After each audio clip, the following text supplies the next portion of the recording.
once again to yet another episode of Two Noobs Talking. It's episode 122. And with me, of course, are my two great heel partners. To my left is John Tracy, and to my right is Steve Murray. I am Matt Craig. We're all happy to have you with us.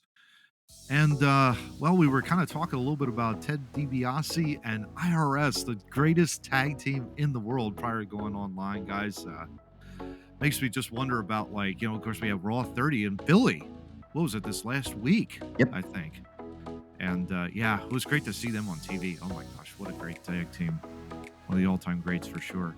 And don't forget tonight, the Royal Rumble, my favorite pay-per-view of wrestling of all time. Where Cody Rhodes is going to win it all, this. Right? We'll see. Yeah. There are so many rumors flying around in the last 24 hours. I was talking to my buddy Tony, and I was like, dude, I gotta take a break. I can't. It's a lot. This is happening. That's happening. So I can't wait for tonight's gonna be fun. I enjoy sitting back and watching the Royal Rumble every year. So it's great. Happy with excitement. There you go. One of the all-time best pay-per-views, I think. Yeah, it's Triple H's first, so we'll see what he does with it. It's going to be fun. It's going to be a lot of fun. But in any event, Steve, how you doing up there in the outskirts of wherever the hell you are? At home? In the undisclosed bunker. In the undisclosed bunker, yes. I'm doing well. But, there was some news this week, and I'd like to take the opportunity to create a demo reel for the folks at Cartoon Network, because I understand that the voice of Rick and Morty was canned for alleged criminal activity. So if I may briefly, oh geez, Rick, we're on Two Noobs Talking podcast. Isn't that cool? Those guys are pretty nice guys, right? Oh, Morty, you're so stupid. This is all it's a trap, Morty. They want you to smuggle seeds all the way up your butthole, Morty. All the way up there. Rick, didn't you do that to me? Shut up, Morty. You're frustrating me. All right, so hire me to do their voices now that the other guy's been fired. There you go. He is definitely not a criminal. No, he's right. not. I have a clean police record. That's true. He's not a criminal. Happy I to do promise. so. Exactly. And he should know because he studied the law for 4 years. So, I mean, come on. Three 3 years. Law school's 3 years. 3 years. Got it. Okay. So nobody knows that, so just sell that off. You're in school for 5. Yeah. Oh my gosh. I was in law school for 17 years. Nobody's going to fact check a lawyer, trust me. No, absolutely not. Nobody has the balls. We believe everything you say. We believe everything you say. We believe everything you say. Oh, man. John, I know you're looking forward to Royal Rumble. We also have the NFC Championship game coming up with the Eagles and the 49ers. That's big tomorrow. Weekend, obviously. Yeah, that's tomorrow, too. Go Birds. Yeah, go Birds indeed. I asked Steve prior to going on his confidence level. He said 7 out of 10. I have an 8. What is your confidence level there, bud, of the NFC Championship? I'm hoping. I'm very weird when I watch games, so it depends on if I put the right hat on and in the right sequence, and if I see every kickoff. I'm weird. I feel very good.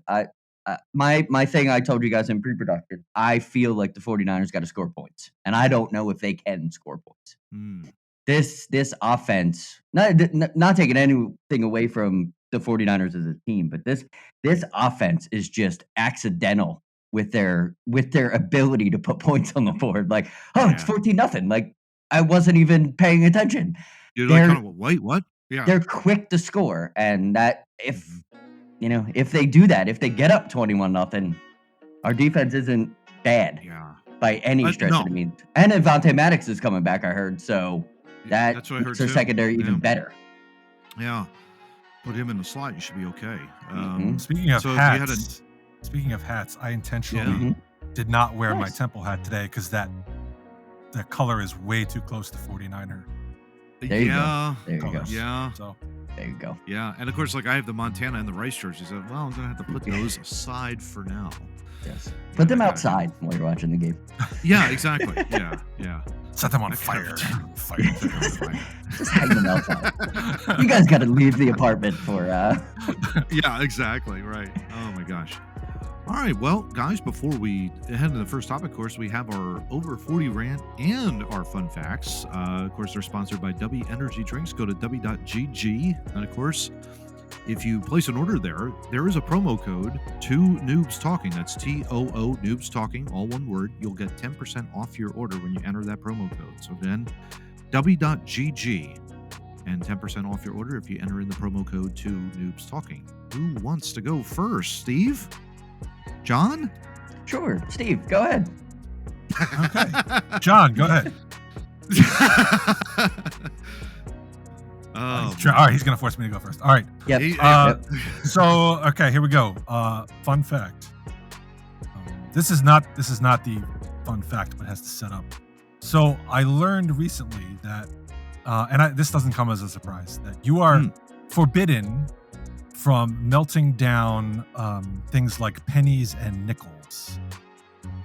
Really? Because at some point I believe the price of the metal was higher than the face value of the coins that it was made out of. So they wanted to prevent people from like melting the pennies down, taking the copper and selling it for a profit. Interesting. Now here comes the fun fact. So as a result of this, because U.S. laws only apply in the U.S., to prevent unscrupulous types, it is illegal to take with you out of the country more than $5 worth of pennies or nickels. Huh. That is interesting. Interesting. Now, 500 pennies would be rather heavy. Yeah, I would imagine. So I wouldn't want to carry more than that, but if you had 499 pennies, what you're saying is you can take that out of the country. Yes. But do you have to pay for another seat if you're flying out of the country with 499 pennies? Because you got to figure that's close to a weight of a small child, maybe. And they have to pay for a ticket. The plane's gonna lean to the side. That's what I'm saying. With all your change in your pocket. Plus, you also have to watch out for that TSA. The TSA. Saying all that kind of. So, what do we do there? Do we stick it in the luggage? What do we do? And here we go with the number 5 again. That seems rather arbitrary to me. I don't know why well, you know 5 dollars. 10's too much. 10's too much. 3's too little. 5 is right down the middle, baby. I'm surprised it wasn't 6, but Yep. Well, there you go. Yeah, exactly. The people that run this world. So then, now that we have a little bit of an interesting dichotomy here, since Steve went with the fun fact, John, you've got the over 40 rant. What the hell? Yes. Right. Yes. This was planned many weeks ago. Oh boy. Yeah, we were going behind your back. We apologize. So get on for this. No. Let's get on to the over 40. No, I think you guys will agree with me. I think it's a very, very terrible opinion of my when I say it, I feel bad when I say it, but I firmly believe it. So I'm going with my over 40 rant. Going to a game in a shirt of another team from the city. Ooh, what the hell? So if you were I hate seeing a pan of a flyer, and this, my son was at a Flyers game just the other day, and he flips his Instagram camera on. He was like, "Hey, I just wanted to show you where I was sitting," and 3 rows behind him is a dude in an Eagles shirt, and immediately I'm like, bro, don't you have what friends? Yeah.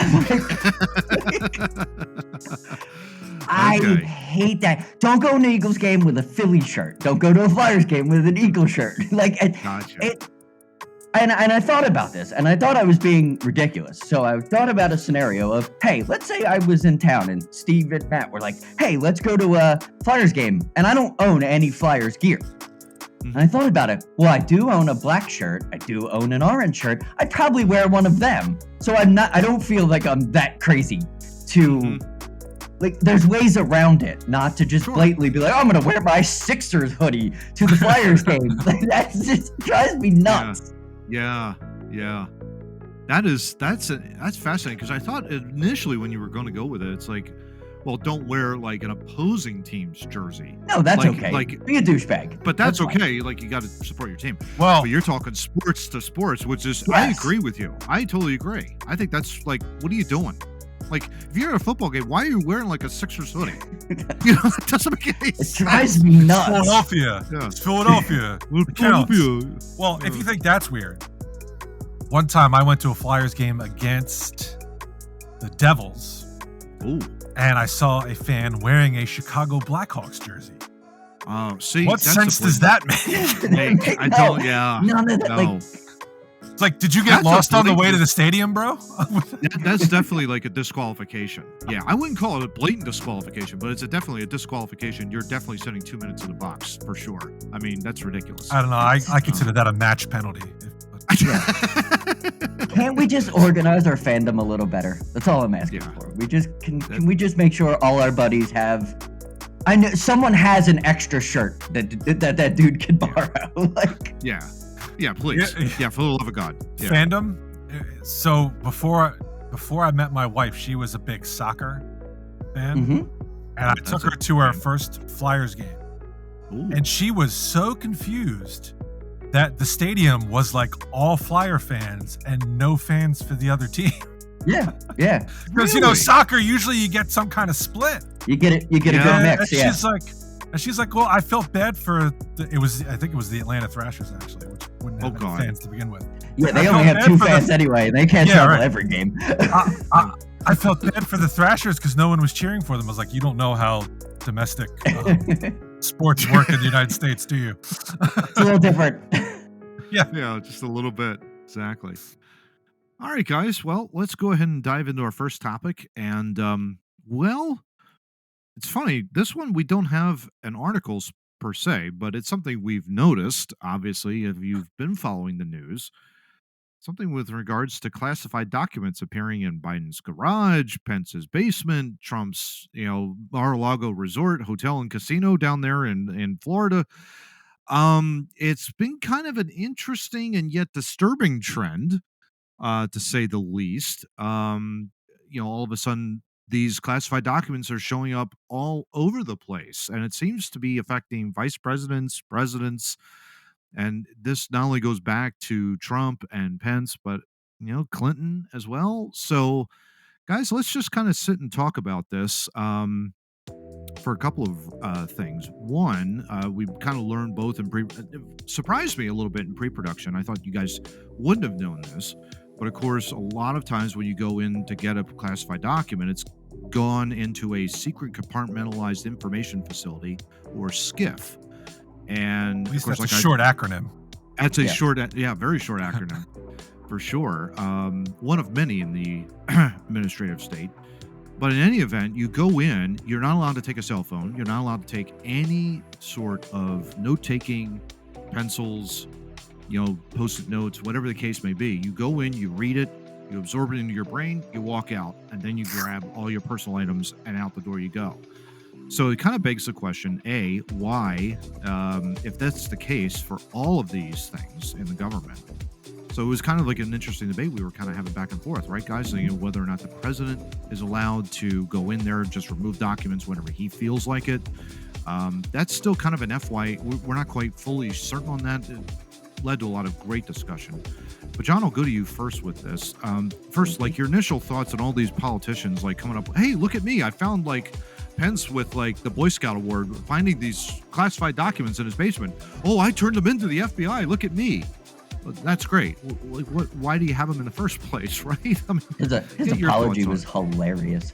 Oh, it's utterly hilarious. Yeah. It was a total apology for a run for 2024. That's all I can say. Like, it was absolutely, he was laying the groundwork for the first question when he announced it. I was like, well, at least he's getting out in front of it.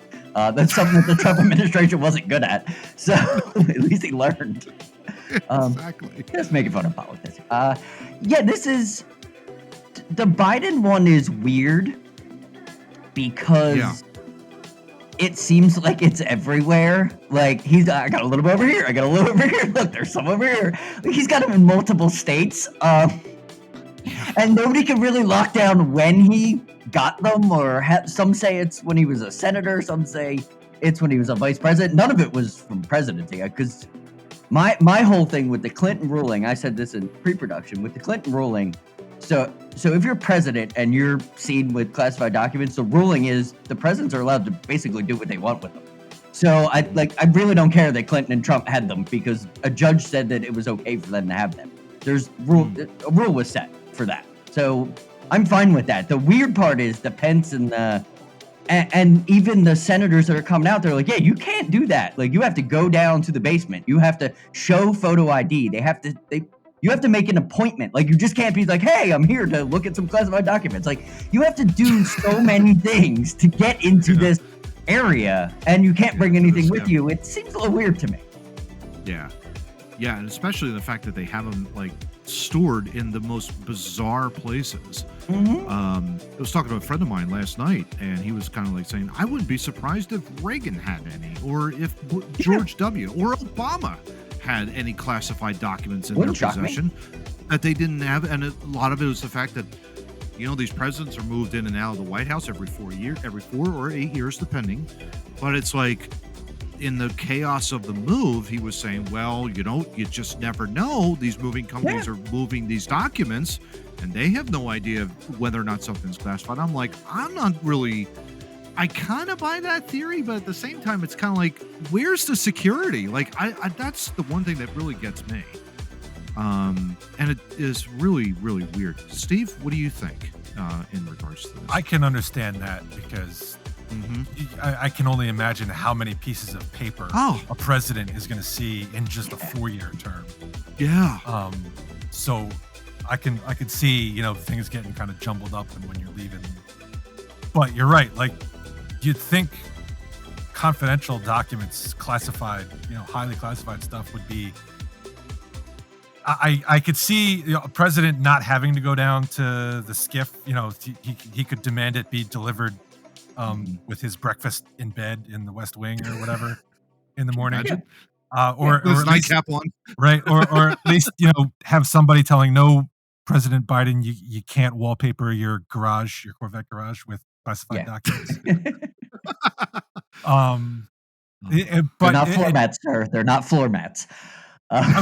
We don't know what's in the documents they found. I mean, it could be that's something incredibly stupid that's classified versus, you know, some highly sensitive intelligence data from overseas, you know, which would be way worse if that were the case. Yeah. So we don't know what's in these things, but the carelessness that seemed, because when it happened with Trump, we're like, oh, he's a douche. So of course we expected him to do something like that. And then Biden had him, and we're like, oh, he's got egg on his face because he was all up in Trump's grill about it. And now Pence has him, and like, it seems like everybody in Washington is running around with wiping their ass with confidential documents. Agree. The carelessness is a little bit disturbing to me. I agree. I hope it's not happening with highly national security relevant documents and just like, oh, it's got somebody's social security number on it, so it's classified. You know, that kind of thing. Yeah. That's what I'm leaning towards. It's more of the, they might have dirt on somebody, so I'm going to keep this because I might need this for a political run. And what to Steve's point, what makes a classified document is a very large from what I'm reading. It's like, you don't really need much. Check a couple boxes in it, and it might tip into the confidential and get a stamp. So it's not as the media or as the right wing is doing right now, talking about how like it could be like end of the world, like Biden's walking around with this thick of nuclear information. It's not. In the whole Trump thing, they were like, some of I've it got the was nuclear classified. codes in my Corvette. Yeah. when they did the whole Trump raid, they were taking pictures of him, and they released a picture, and there was really there was nothing. It seemed like stupid stuff that you went, I'm just gonna take this because I got him. Like this is Biden's his personal email address. I'm gonna send him porn, and he puts it in his briefcase and runs away. Like that's pretty much what I think this is. All you gotta do to get this stuff classified is redact a word, right? Mm-hmm. That's that's it. And then it's declassified. Yeah, at that point. Yeah, I think for me, obviously with the familial connections that I have, and of course the guy that we've interviewed, Johnny, way back and when we first started Two Noobs, the man. He saw classified documents a ton. And so he knows exactly like the policies and the procedures. And heck, I even worked for a records management company where security was like absolutely paramount, because you're trusting essentially sensitive information from other companies and you're making sure that you're storing them in a safe and secure location in that regard. And so when I see something like this and I see like, oh, this is missing or this is stashed away in a Corvette, my red flags are going up all over the place as to whether or not it's classified or not. I know you guys are making light of it, and that's great. But at the same time, it's kind of like it disturbs me as an American because at the same time, this is really like you got to treat each document if it's stamped classified or not. Like especially if it's classified, you have to take extreme care to it because it's like enemies around. Like we're not exactly like friends with every single country in the world out there. Yeah. No, really? No, really. And with our policies. Exactly. But yeah, you just have to take like the highest measures of security, and that's what really disturbs me about the whole thing. And what I want to see happen is, and it was interesting in this point too, also talking to a buddy of mine last night, he was like, get like 10 people from Congress, House and Senate, mix them up, you get a joint committee, nobody heads it, but you've got the Republicans, they'll go after Biden, you got the Democrats, you go after Trump. You try and figure out what the hell is actually happening with these classifieds. You then come together as a committee, make your recommendation to the House or the Senate, and say, this is what we're going to do going forward with classified documentation going forward, that kind of a deal.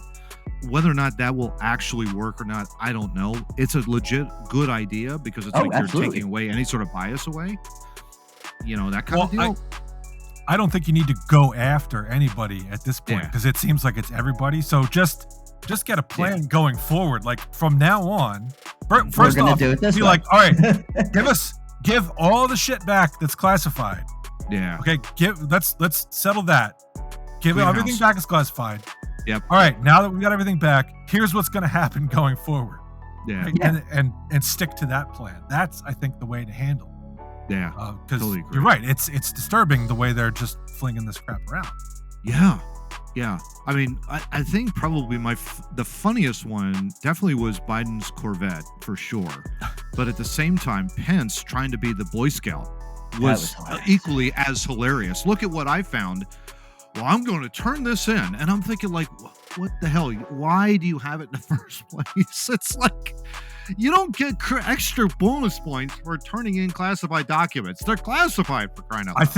I think he's trying to contrast himself. Trump was like, Trump was completely out of line with his reaction. Yeah. And then Biden trying to contrast with Trump was just like, oh, well, I had them, but they were locked away in secure things with other things that I like. Yes. Corvette. Yeah. Corvette. So Biden wasn't like conciliatory. He's just like, oh, well, they were locked. So it's fine. Yeah. Right? There's no there there. Pence is like, oh, I found it. Here, you can have it back. He's trying to be like the most grown up of the. Yes. And he did he did a very good job of being that. Right. Exactly.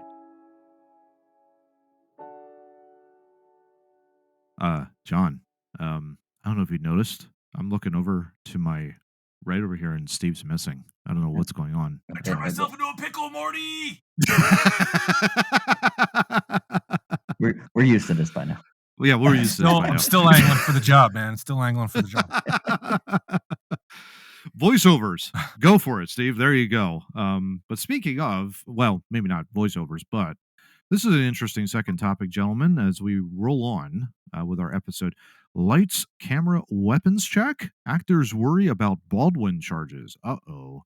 SpaghettiOs here. The news that Alec Baldwin is facing manslaughter charges for killing a cinematographer with a gun he had been told was safe had actor Stephen Pasquale thinking back to the filming of Aliens v Predator Requiem more than a decade ago when he and other actors were handed military-style rifles and told to start shooting. He felt safe, he said, because he relied on the professional props experts. Yeah, can you imagine? Yeah. And the armorer who had checked and shown him the gun. He literally said that like he didn't know he was on the set of that movie, and he didn't know that he never read that part of the script. And they're like, "Here, take this, shoot!" And he's like, "What the hell? What's going on here? I didn't sign up for this." But yeah, it kind of talks about this article, gents, about of course Alec Baldwin being charged with, I believe, involuntary manslaughter. Involuntary. I believe, right, guys? Involuntary. Yeah. Yep.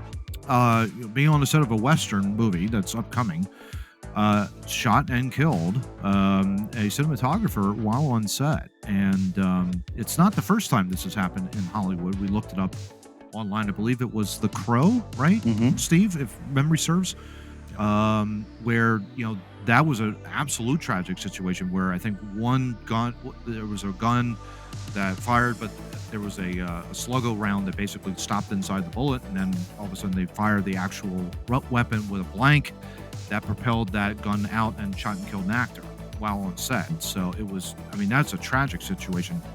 This one, where it's a little bit different, Baldwin is working a 6-shooter, basically a revolver, very old style, gun, things like that.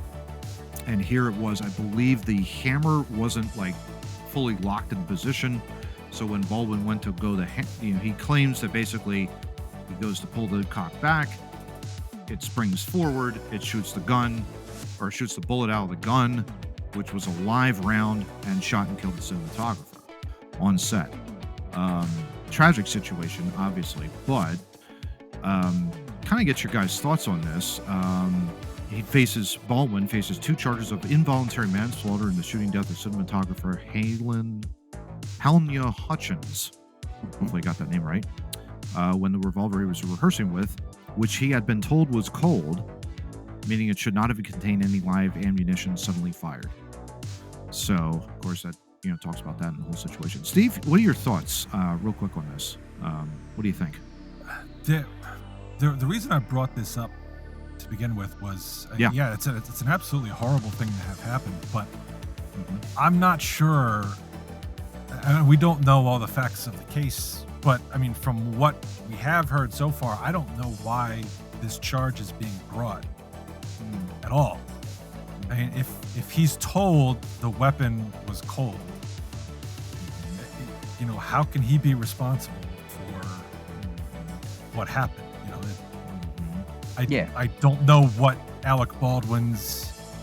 He's been in a ton of movies for decades. I don't know what his level of experience is with firearms and whether or not he's qualified to,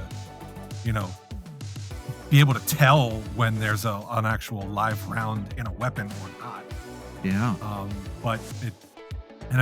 Alec Baldwin himself is not exactly the beacon of light person to begin with, but he's not the brightest bulb in the box. Yeah, it didn't seem right to me that unless somehow it has to do with I think he was also a producer, so maybe he's being blamed for hiring an armorer who was no good. I don't know exactly the circumstances, but it just doesn't seem right. Like you're charging somebody who may or may not have enough experience with firearms to be able to tell what's going on, and if he's told the gun's been cleared for use on set, how can he be at fault for that? Yeah, exactly. Interesting paragraph here in the article, gents. Kirk Acevedo, of course, he starred in Band of Brothers, Thin Red Line, said it was typical for a film's armorer who was responsible for guns and ammunition on set to open a gun and demonstrate to the actor that it was empty. Acevedo said that while he owned guns and had experience with them, that's a big caveat there, many actors lacked the experience to check firearms on their own. In some cases, he noted, the actors are children. He said, referring to who has responsibility, quote, "It's not me. It can't be me. If you have never fired a weapon before, how would you know how to do all of that? For some people, it's hard to even pull back the slide, meaning the Glock, the Mhm. slide to load it into position." And then it goes on. Hannah Gutierrez Reed is the armorer on Rust. That's the name of the movie. Also Mhm. facing charges of involuntary manslaughter. That Baldwin has this. seems more apropos here to I me. agreed. I Mhm. agreed. Yeah. Um, the Screen Actors Guild, of course, said in a statement that the industry guidelines do not make it the performer's responsibility to check any firearm, which is interesting to me. John, what do you think in regards to this whole story? Sounds like they need some policy changes. Jeez. Oh, yeah. I You just have a think? question. I was thinking as you were reading, I was just thinking, why Hmm. why would blank bullets even come in the same box that real bullets would come in? Mm. Why would you put I'm just talking manufacturing wise. Why do they need to look why do they need to be packaged similar? That's I was just thinking that Mm. because if oh he she loaded the gun with real bullets because she made that mistake. Like prop props should be completely not mixed Mhm. with real stuff, and I don't Yeah. understand why I don't understand why that's even a thing. Well, I Like don't the think we know. I don't think we know how the live ammunition got into the gun in the first place. Right. I No, don't no, know that I that's don't been. think we do. I'm just But saying I that agree with you. Why it's does it just look the it same? yeah, why wouldn't it have a big, you know, stamp on it that says blank, like use this weapon during movie. It does not actually shoot anything. Why are we Yeah. so weird in? This is more of a culture thing. Why does everything have to look like everything else? Like, can't we just dumb Yeah. it No. down to where that box is for the movies and that's going to actually kill somebody? Can't just put that on the Mhm. outside. You would think it would be. That's actually not a bad idea, Johnny, to be honest with you. And I wouldn't be surprised if there is something in that regard, but you're right. I think the authenticity is really what people are always after, of course, in movies. They want to make sure that what they're firing is the real deal, I guess you could say, quote unquote, real deal. But But yeah, I mean, it's at the same time, you don't really need to be that authentic, too. I really Well, I don't think watching a movie, anybody is going away unless you're an Yeah. extreme gun nut that knows every gun Yeah. that they're firing. They're going, "Oh, I don't really like the way he handled that whatever that projectile thing." But no one's like, "Oh, he moved it to the side." That's not. You're watching the movie and he's firing a gun. He's the bad guy, or he's the good guy firing the gun. Nobody really cares about. I Yeah. mean, I watch a TV show right now where they have guns firing off all the time. They're not using them properly, but I don't care because that has nothing to do with the story. The gunfire They're is going just like an this, right? extra point of, hey, look, they're good guys, bad guys, blah, blah, blah, blah, blah. Look, they're shooting weapons. I'm not sitting there critiquing the authenticity of how that dude's, oh, he's not an army ranger because he's not holding the gun this way. Like, well, I'm John not that, Wick's yeah, I'm Yeah. not at that John level. I'm Wick's not in going it. through John Wick is going through shooting 80 people in the head Yeah, in a nightclub, and you're yeah, worried about whether the 9 millimeter he's using is realistic or not. Come yeah, on. exactly. Because Exactly. he's dropped and picked up 37 of them. That's Yeah, right. by the Yeah. time he stabs the dude in the brain with the pencil, like, I mean, and nobody's mad about that. Oh, yeah, that's not an original number two. yeah, Like, that was a number 3. That's a number 3 lead. That's bullshit. How dare That that? that goes to my question, which is Mm. in this day and age. I mean, I've watched Matt and I both Yeah. follow Adam Savage on YouTube. We watch him make stuff all the time. I can Yeah. pretty much mhm, guarantee you Adam Savage could manufacture a workable replica of a Mhm. revolver from the Old West that would Yeah. not actually at- fire a real live round, but would look Yeah. realistic enough for a movie purpose. Yeah. Why in this whatever. day and age, when you have people, model makers who can do that, why are we Yeah. Mhm. still using real weapons? I don't Yeah. understand. Great point. There's Great there's point. no reason with it with a CNC machine or a 3D printer, either Yeah. or. I'm sure Yeah. a trained person that understands math could make something that looks real. Exactly. Yeah. With no Yeah. problem. They do it now for, those bicycle builds. Yeah. Someone, I forget who it was, but they did it like an older style. It was like a weapon like we're talking about, the 6-shooter revolver. Mhm. They actually had it manufactured into the steering. So it looked like a real Smith and Wesson, but it was Wow. made out of whatever the aluminum that they made the forks out of. Yeah. Interesting. I mean, Interesting. you all it's got to do is be able to move realistically, right? Mhm. Yeah. It doesn't have to sound realistic because the sound comes in post-production anyway. Yep. Yes. They don't use the actual I think as Mythbusters have shown, guns don't actually sound in movies like they do in real life. No, they do not. They totally exaggerate the sound. Yeah. So No that's question. all done post-production with sound effects. You don't need it to sound real. You don't need it to actually fire something because you don't need to see it coming out. And if you do, that's what CGI is for. Yes. So Exactly. I really don't know why they need to use real firearms in these things. Yeah, exactly. Finishing up here, gents, and this is pretty telling in regards to the case. It was Dave Halls, the movie's first assistant director, who had proclaimed the gun cold that day, according to court papers. Speaking to investigators, Halls said that Gutierrez Reed had opened the gun that day for him, but that he did not inspect each round individually.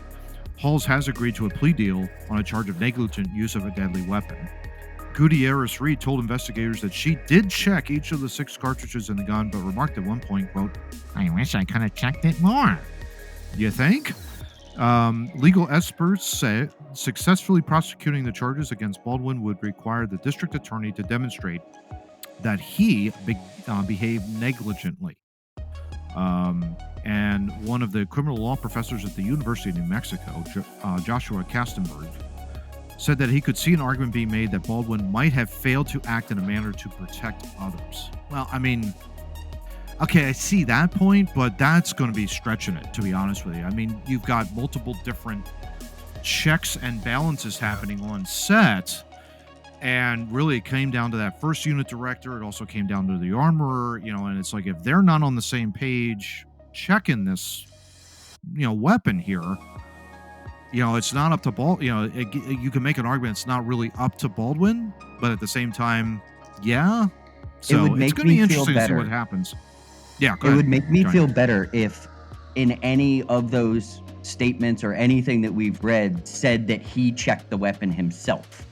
Because all I hear is the armorer checked it, the assistant producer checked it, everybody said it's cold, it's cold, it's cold.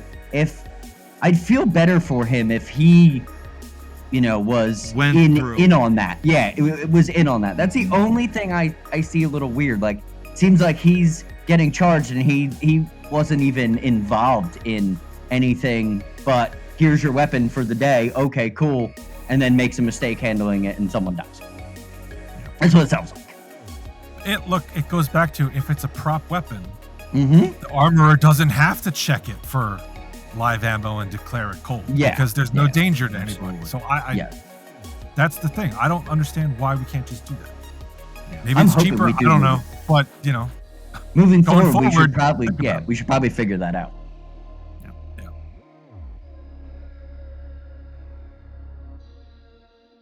All right, guys. Well, before we move on, let's hear again from our friends at Vinyl Word.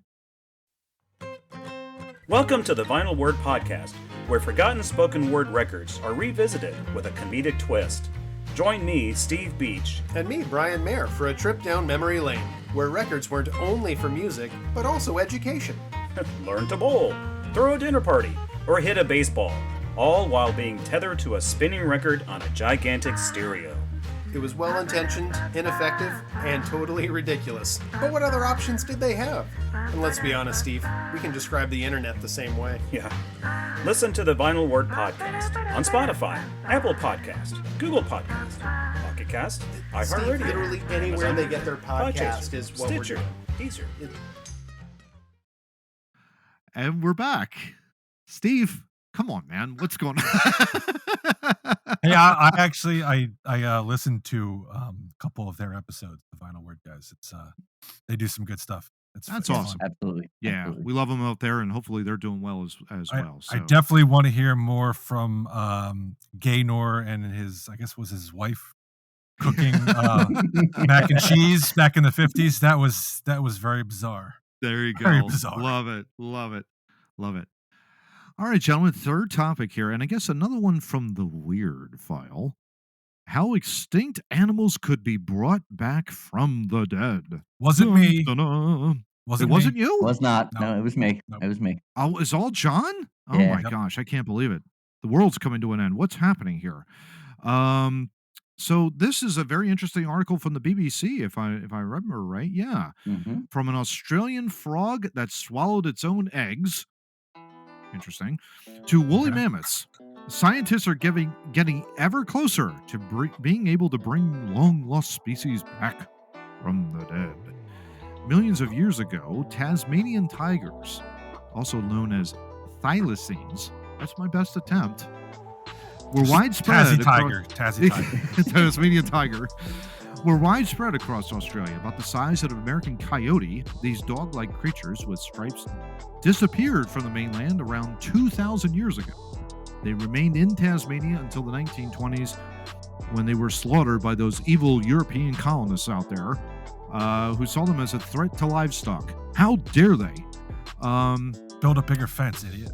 Well, yeah, donkey. exactly. Andrew Pask, a geneticist at the University of Melbourne, said it was a human-driven extinction. European settlers came to Australia and brutally obliterated this animal. Pask is leading a team of scientists who, together with de-extinction company Colossal Biosciences, This isn't going to end well. Is their CEO's name John Hammond by any chance? Exactly. Aim to recreate the wolf-like creature and bring it back from the dead.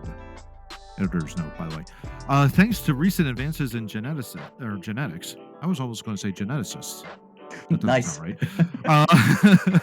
Namely, the advent of gene editing technology CRISPR-Cas9, the Tasmanian tiger is not only the lost species that we could soon see again. How does the science of de-extinction work, and what kinds of ethical questions does it raise? Well, Many. I guess more to come. Yes, exactly. First step of the Tasmanian tiger, gents, is to sequence the extinct animal's DNA. Of course, that was already done in 2017. Great thing about it, according to Pask, about the Tasmanian tiger is that as it was such an important marsupial, every major museum wanted one in their collection. So there are hundreds of samples around the globe, and some are exceptionally preserved. That's really crazy. And it's an amazing photograph. I'm going to throw that up on there on screen to let you see what a Tasmanian tiger looks like. And you got a little dog, a little wolf action going on. They got the stripes going on in the back. Kind of interesting.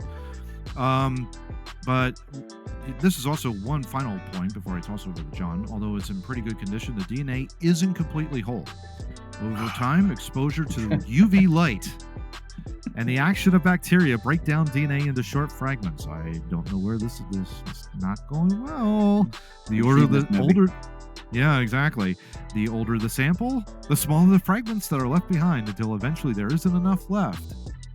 There's no chance of bringing back a dinosaur for this very reason. Oh, gosh darn it. Well, thank God for that. Yeah, exactly. And leaves scientists, of course, with the seemingly impossible task of working out how the various bits of DNA fit together. A task comparable to completing an enormous jigsaw without the helpful picture on the front of the box. John, what do you think, man? Do you think the Tasmanian tiger is roaring to make a comeback? No. Or no? Because it's not going to be a Tasmanian tiger, because they got to pull DNA from something else to complete the sequence. They don't... Yeah. As much as they keep saying they have everything, like, oh, there's so many, we're doing so many things, we're changing so many things, we're going to be able... They're still not there. It's not ethical, first of all, at all. Because you don't know what you're producing. Like, ravenous dog eats all babies. Like, that's what the next headline is to this when they bring the tiger back. It's so infuriating to read these articles, and I understand we're getting there, and we will get there. They will bring something back. They cloned something already. Like, well, we're not. I hope not. We're not far we're not far off from it, but stop with the sensationalism of all Yeah. this. It started with the article I was reading after I saw the Rogan show talking about they're bringing the woolly mammoth back. For nobody's given me a good enough reason other than we missed the woolly mammoth to bring it back. I don't understand what the value is. No one seems to be able to give me like, oh, it's gonna really help greenhouse gases. It's really gonna do this. It's really gonna do that. No, they just miss it, so they're gonna bring it back. I mean, I it don't is know. I would be don't understand. it would be kind of pretty cool to ride, I would think, with the the big tusks and everything. Or you're kind of walking around on all this that kind of deal. Who knows? Until It'd it be kind of falls on fun. your dumbass. Well, Yeah, yeah, because they're yeah, huge. yeah, exactly. 9 to 11 feet tall, by the way. Weight up Yeah. to 6 metric tons. So yeah, pretty heavy guy Where are we for storing this sure. thing? That's what I want to know. Yeah, Do we exactly. think that far You're not ahead? exactly going to capture this woolly mammoth and put it in the Philadelphia Zoo. That Yeah. kind of a deal. You might trample a lot of things to death in that regard. Steve, I would imagine similar thoughts to what John shared with us. You don't want the Look, Tasmanian tiger roaming around. look. Well, John was exactly right. You're not gonna get a Tessie tiger. You're gonna get something completely different Yeah. because you're plugging the DNA with other stuff that didn't belong in a Tasmanian tiger to begin with. Where have we So heard this before? I know, No, right? I have It's no it's like idea. there was No idea. it's like there Many, wasn't many a movie movies. that warned you about this. Many, Multiple many of movies them. that Yeah, warned you many, about it. many movies. Exactly. The extinction of the Tasmanian tiger is tragic Yes. because it was man driven. Mhm. It's terrible that it was, but Yeah. it's been gone for 100 years. Even if you bring it back, how do we Yeah. know that the ecosystem as it is today Yeah. could sustain it That's and it wouldn't throw Precisely. things completely out of whack? This technology would be good if you had something that like went extinct yesterday Mhm. yeah. and now you got to try to bring it back because Bring it you've got a back. whole specimen with a full Yeah. strand of DNA. You could Mhm. maybe reintroduce it quickly back into its ecosystem so there's only a kind of a blip. A Tasmanian tiger's been gone far too long at this point to Yeah. realistically know what would happen if you reintroduced it to society. And to bring it back just to have it in zoos, like the woolly That mammoth is example, completely. that's not a good reason. Yeah, that's No, it's not. not. That's not a good scientific reason to bring something back if it's just No. for show. That's not Yeah. at all. No, because No. then you're going to have females turning into males. They're going to breed, escape, kill people. That's Yes, yes. how it works. The whole island's haven't going to be seen shut that. down. Exactly. Haven't seen that. And then you got to bring in Laura Dern, and you got to bring in Jeff Goldblum, and I know, who was the- right? oh my gosh! And then you got they're Sam probably- Neill and Sam Yeah. oh my, They're Sam probably Neill, busy. yeah. And poor Wayne Knight's going to get eaten by a Dilophosaur, and all hell's just going to break loose. It's not fair. Yeah, the It's barber not. saw cans are going to get lost, with the amber DNA. It just oh my gosh, it's just a disaster. You just don't want I- this to happen. Yeah, Can I ask Johnny, what do you- science? Can I ask science one thing? Can we do something that makes our lives better before we try to bring back weird animals that half the population didn't even know about? Like maybe make a toaster that lasts longer than 10 years. Can we do something? Can we do something that actually helps humanity? John, John. you John, this is science. The answer to your question is no. No. Yeah.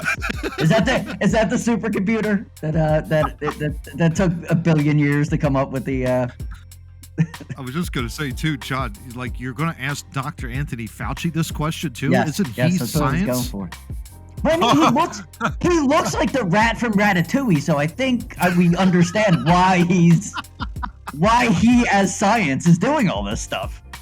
John, you got to wear a mask so that I can bring the woolly mammoth back because it can't handle your pathogens, okay? That would have been a better excuse for a 2-week shutdown. That would have been a better excuse.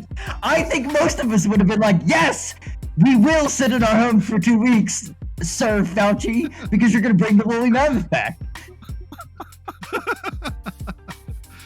Oh my goodness. Marketing, Yes. Anthony Fauci. It was all marketing. Marketing. You could have made it Marketing better. 101. Oh, come on, John. Just because the Flyers are in 7th place in the Metropolitan Division doesn't mean that you should be depressed. I mean, they're making strides. They're getting there, slowly. We've got 3 good teams. I'll take 1 bad team with 3 good teams. I'm cool with it. I'm not gonna be greedy. No, I just wish for once I could be like, hey, the Phillies suck and the Flyers are good. That never happened when the Phillies It's gonna be the sucked. inverse opposite. I mean, the Phillies are gonna be great, which will, carry us through, spring and summer. It's only the fall and the winter where it's gonna be like, "Oh, God." Yeah. But then we have the Eagles, so it cancels each other out, basically. That kind of a deal. Same. But, guys, to close out episode 122 of Two Noobs, we've got a great 4th topic here, and this was from CBS Eyeball News in Philadelphia. Are tip requests getting out of hand? Cow Tip tipping? requests. No, not cow tipping. It's Regular only a tipping. Midwest problem. It's only a Midwest problem. We're talking Philadelphia here, John or Steve. By the way, you've now said CBS Eyeball News and ABC Eyeball News. Which is it? Yeah. Only one of them can have one and the same. One and the same. If it's local news, it's Eyeball News. It's Eyeball News 7, Eyeball News 10. Yeah, that kind of deal. So it's all local. But yeah, from CBS Eyeball News Philadelphia, are tip requests getting out of hand? Many customers and consumers say yes. Across the country, there's a silent frustration brewing about an age-old practice that many say is getting out of hand.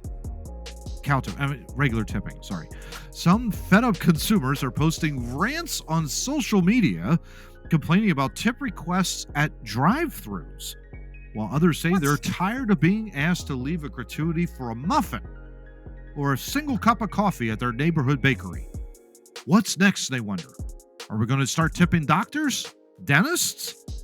As more businesses adopt digital payment methods, our customers are automatically being prompted to leave a gratuity, many times as high as 30% at places they normally wouldn't. And some say it has become more frustrating as the price of items has skyrocketed due to inflation, which eased at an annual rate of 6.5% in December, by the way, but still remains painfully high. Woo! Yeah. No kidding. I did that. Yeah. Of course, they're getting social pressure from screen prompts, gents. Unlike tip jars that shoppers can easily ignore, they don't have any spare change. What the hell is spare change? Experts say the digital request. I melted all mine down. Yeah, exactly. But no, he only melted down $4.99 in another country. Exactly. So you're not gonna don't put him in jail for that. Yeah. Experts say the digital request can produce social pressure. Really? And are more difficult to bypass. I don't know what that is. Yeah. And your generosity or lack thereof can be laid bare for anyone close enough to glance at the screen. Dun, dun, dun. Including while they're stealing your credit cards. Yeah, if anybody is that close to me at a checkout, there's a fight. Yeah. It's like, have you heard of social distancing? 6 feet apart, right? I mean, let's abide by the CDC's arbitrary guidelines here. Come on. I need you 6 feet apart because I don't want you to catch my credit card number. Yeah. Exactly. All right, Jen. So let's talk about this tipping. I think all three of us are, I would say, generous tippers. I would say of the three of us. I would hope so too. But we have some socially awkward people out there, and they're ranting social media, talking about well, there you go. Well, then I'll go to you first, John, since you're ranting about it so much on tipping. Why don't you go ahead? No, I'm not ranting. I'm the socially awkward one. Exactly. Well, since you're socially awkward, we go to you first. Yes, we'll go to you first. Yeah, thanks. So what do you think? I do find it very weird that it happens in the fast food places where, let's say you go to Wendy's, you get whatever, and you put your card in, and all of a sudden the first screen that pops up is, would you like to leave a tip? I'm like, yeah, I walked inside. That's their job. Like, no, I don't want to leave a tip for them. I'm not tipping them for doing their job. That's Wendy's job to tip them for doing their job. That's that. I don't understand that service. I'm perfectly fine with deliveries, waitresses, anything traditionally, bartenders. Absolutely, they deserve 100% because they are doing the things that you're not doing. You're not pouring your own drink. The bartender's pouring the drink. So the bartender gets tipped. The waitress is bringing the food. taking your order. You're not moving. You're sitting there, and they are waiting on you. So yeah, you definitely Yes. tip there. But you driving through the drive-through of McDonald's and the person handing the bag didn't even cook it. Like they just took your credit card and handed you the bag. There shouldn't be a tip jar there. It doesn't make any sense. You're doing Yeah, all the work. exactly. Yeah, you're placing your own order basically, and to get my favorite is the one at Starbucks because it's like I've seen it. You've seen it on the, you'll get it on the little prompt of the screen, and it's Mhm. like, would you like to leave like a 10% up to 20% tip for your barista? And I'm like, he's just pouring a cup of coffee. He's just adding in, milk and sugar and whatever other crap I want to put into my coffee. Into my Whatever weird $6 coffee, concoction. thank you very much. Yeah, it's like, I don't have that much money to spare, come on. Um, and it is I think it is getting a little ridiculous. I though completely agree with you, Johnny. Like, traditional waiters, waitresses, whatever the case, and bartenders, they definitely deserve because they're on their feet all day. Not only on their feet, but they gotta know what drink you're pouring and that kind of a deal, and that takes a lot of ingredients and things like that to put together. And if you get it fast, hell yeah, you're getting the tip, that kind of a deal. You have to Um, remember something about that, which yeah. is aside from the fact that they earn it through, Mhm. doing those, as John says, doing what I'm not doing. Mm, The reason for tipping in the first place was because those particular types of employees typically don't get paid Mhm. properly by yes. their employer.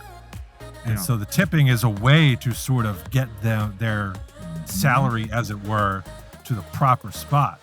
Yep. Mhm. Whereas if you go to Starbucks is unionized now. I'm sure they make a minimum wage, Mhm. whatever the federal minimum wage is, at least. Yeah. I drive by when we go to the rink. There's a McDonald's. They offer to pay like they call it premium pay. You're making $15 an hour, $50 an hour. $20 an Yeah. hour. Mhm. Those types of people typically don't earn tips because they're actually making a real Yeah, Pretty wage. decent wage. Yeah, a livable wage, yeah. Unlike Yeah. a waitress or waiter who are not paid minimum wage, as I understand, and rely on tips to sort of I supplement. believe it was last I heard it was like 283 or something an hour. Oh, That's wow. insane. Yeah. Wow. That's what For I waiter. think for Philadelphia, yeah. I think that's what I could be Wow. wrong. If anybody's listening Yeah. to this that it is in the waiter or waitress game now, they could help us with that. But last time I remember it was low. Yeah. That's wild. That's amazing. We'll have to look that up for sure. Or yeah, if anyone knows, comment below on that. But here, this is an interesting one too, guys, because this is a little bit of a different scenario. After being prompted on a website to leave a 20% tip after ordering a pizza for pickup, one flabbergasted customer immediately That's voiced his bizarre. frustration on social media. 20% for what? What did you do? A TikTok user asked in a video that has since garnered over 1 million views. He's in his car. He's just like going off. Like, what the hell? And that's huge. Like, if you're going to a pizzeria, right, and you place the order, or you're picking it up, you're driving. That's a great question. Like, why would you put a 20% tip on top of it? That doesn't make any sense. You do it to your driver. You don't do it, I don't think, in regards to you going and then having to put a 20%. That doesn't make any sense to me. Let me tip you for me using my gas and Exactly. my time to drive all the way over here to patronize you. Exactly. Yeah. But the tip for the Um, pizza is the guy who brings it to you. You're not tipping the person who made it. Even if you're yeah. tipping the driver, you're not tipping the person who made it. It doesn't Right. make any Yeah. sense. Why Doesn't make any why sense. yeah, it seems like it's in a place where it shouldn't be. And then we also have requests from the oddest places, gents. There's in the article here, Clarissa Moore, 35-year-old who works as a supervisor at a utility company in PA, said even her mortgage company has been asking her for tips. Typically, Here's a she's happy tip. to leave a good Here's a get tip. me a Fuck lower off. rate on my house, right? Yeah, right. Please, for the God's sake. Wouldn't mind that for sure. Yeah, yeah, exactly. Happy to leave a gratuity at restaurants, sometimes at coffee shops, other fast food places. The service is good, but Moore says she believes consumers shouldn't be asked to tip nearly everywhere they go. And I agree. Shouldn't be something that's expected of them. She said this, guys, quote, "It makes you feel bad. You feel like you have to do it because they're asking you to." Well, you shouldn't be asked to give a tip, to be honest with you. A tip should be a bonus on top. It should be out of someone's like gratitude for the service that you're providing. You shouldn't Mhm. have to like, "Oh, please tip me." No, no. It's like I get it. It's low pay, but at the same time, it's like, dude, you shouldn't grovel for your tips, right? At the end of the, correct me if I'm wrong. You shouldn't I have to don't know. I don't know if grovel. people are groveling for it. I think they're more talking about that every computer screen is programmed to jump to the tip first, Yeah. and that Yeah. seems to be the problem. I don't mind like when you go to a restaurant. We were talking about the the gratuity on the slip. That just helps me. I don't have to think. You know what I mean? Oh, No do thanks. math. You did the math for me. That's great. I can Yeah. I can enjoy my Appreciate that. time Yeah. here in my conversation as John. I'm paying for the bill. Like I don't have to think about it. Me, John, no Exactly. do math. No, I don't want to do math in that setting. I barely go out, so I don't want to do No, but that. that's helpful. That is helpful for sure. It gives a good Mhm. guideline for sure. Yeah. And then you try and round up or round down. That's another challenge, but you try to do that. Always That's the easy round part. up. You always round Yeah. up. If Yeah. 20% is $2.51, it's $3. I don't know, Johnny. If it's 20%, it's 361. I'm rounding down, man. I mean, I get 350.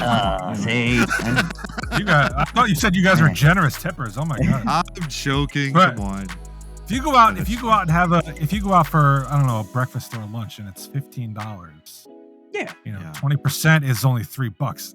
That's yeah, $3. that's a I $20. think the That's a minimum $20 is like- breakfast. Yeah, Yeah, it's a minimum $5 tip. yeah, It yeah, should be absolutely. your floor Agreed. for that Yeah. kind of service. For that Not kind of when you service, go hell to yeah. the drive-through. no. Yeah. Oh, no. Yeah, that's it's ridiculous for sure.